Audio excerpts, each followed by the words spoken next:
Your cheapest growth engine is the customer whose transaction history you're already holding. Every month, those accounts send out money to banks, brokerages, mortgage companies, auto lenders, and installment lenders. Those transactions reveal a visible part of the deposits and investments your customer holds elsewhere, along with the debt they carry.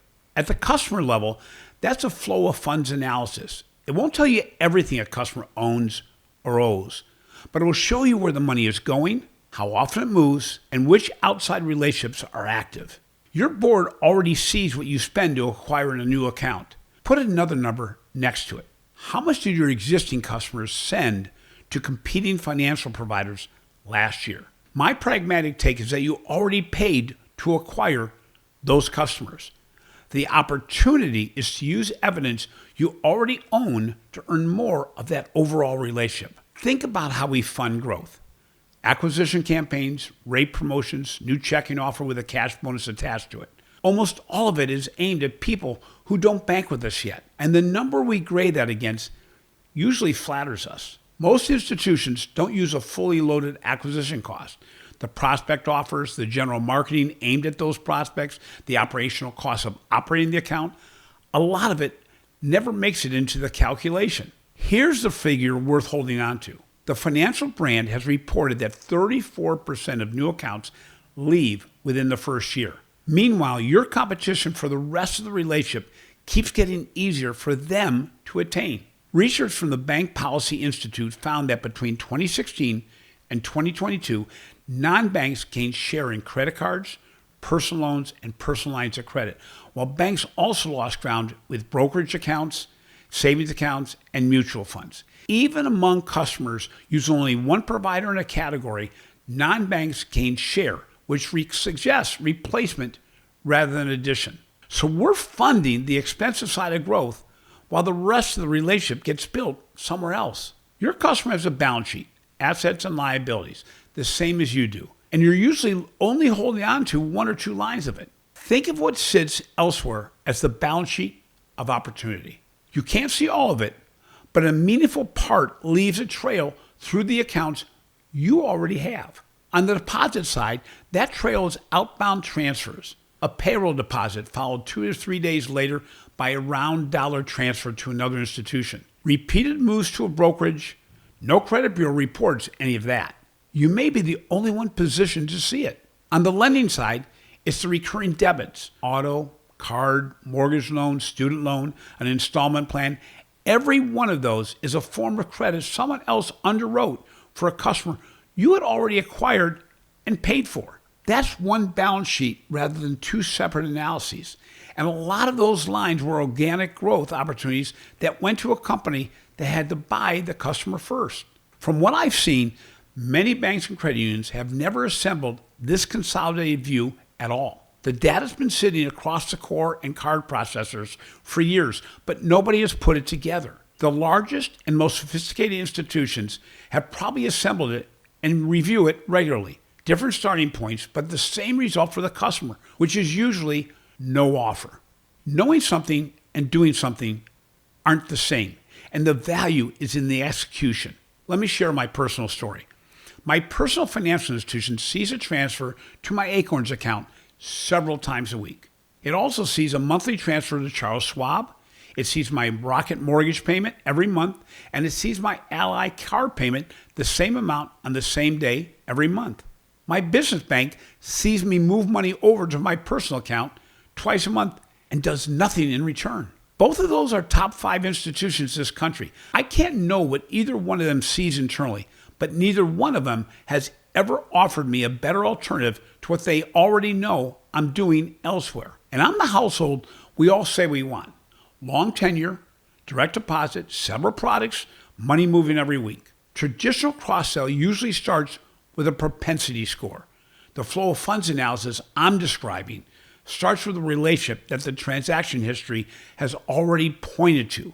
Now, if you're sitting inside one of these institutions, there's a fair question. How would you know that the Ally transfer is actually a card payment? Because Ally is a bank and a lender. The name by itself won't tell you. So you start with other information available internally, such as the ACH description, the amount, and the timing.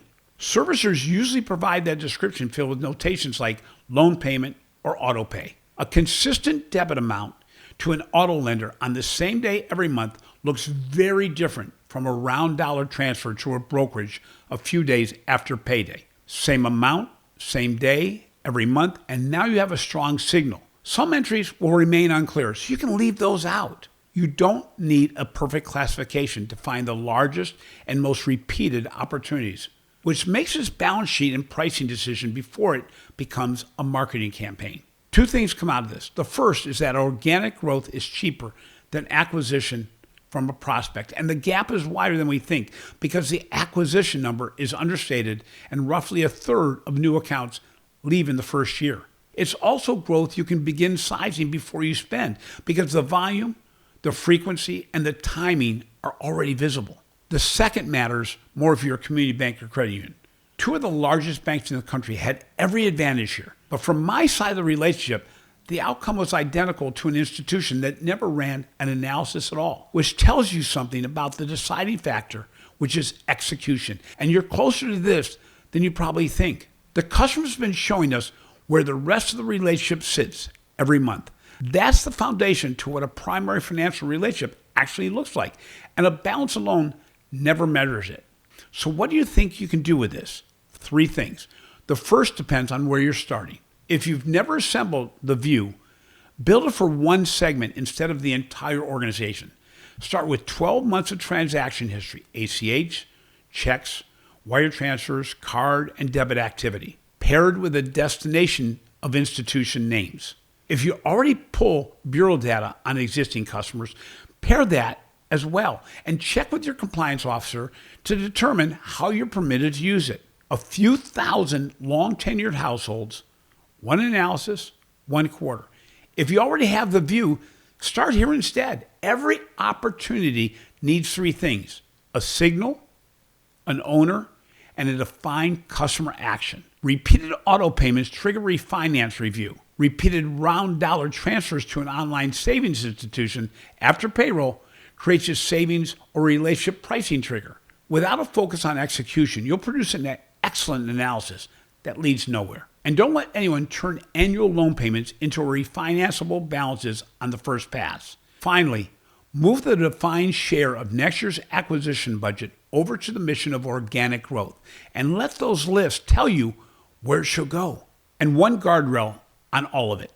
Use the signal to make the offer more relevant, but don't make the customer feel like you're reading their statement back to them. Saying, you may be able to lower your monthly loan payment is helpful. Naming the exact amount and date may sound creepy. As I mentioned at the beginning, one number belongs in front of your board this year. Regular observed outflows to outside lenders, deposit institution and investment providers, and the households that are generating them. Put those beside what you're currently spending to acquire customers from the outside.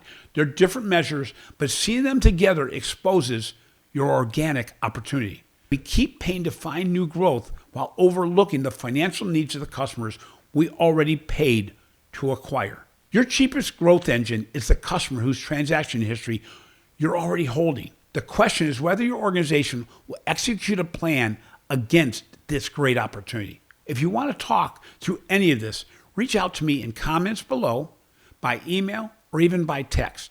Also, share this with others in your organization that maybe have been ignoring the opportunity that's right at your fingertips. Thank you so much for your support.